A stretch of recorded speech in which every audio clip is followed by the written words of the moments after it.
Good morning, everybody. Well, I'm gonna head out there to go finish the DIY greenhouse. I did make it an 8x8 with 6.5 foot high walls, and I made it to where I can put a normal door in there. I'm using a storm door because I picked it up on clearance, and why not? It even has a glass front to where I can lift up and let the air in and out. If it gets too hot in there, I'll be adding some vents on top and going from there. Tell me what you guys like, but let's get it started. Alright, I'll see you guys out there. Hey everybody. Well, the first things first, I gotta unravel this tarp. They folded it and folded it, so I have to totally unravel it so I can get the length that I need and then cut it.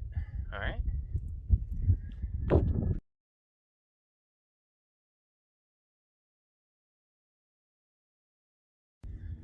Now that I got that unrolled, I'm going to do a little bit more framing so that way it's 6.5 feet up and I can tack it along the whole side of the greenhouse.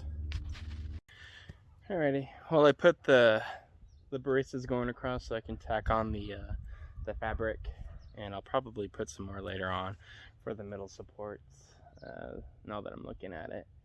But for right now, I'm going to get it up, get it on, and see how it looks. Well, I'm fighting with the wind right now. I'm just trying to line it up so I can tack it all on, but here we go with the wind. Out of nowhere, it was calm and then bam. Usually that's how it goes, right? Well, I got the door on. Well, I got it on yesterday, but I got the latch on. I got the walls up. I got the roof semi on.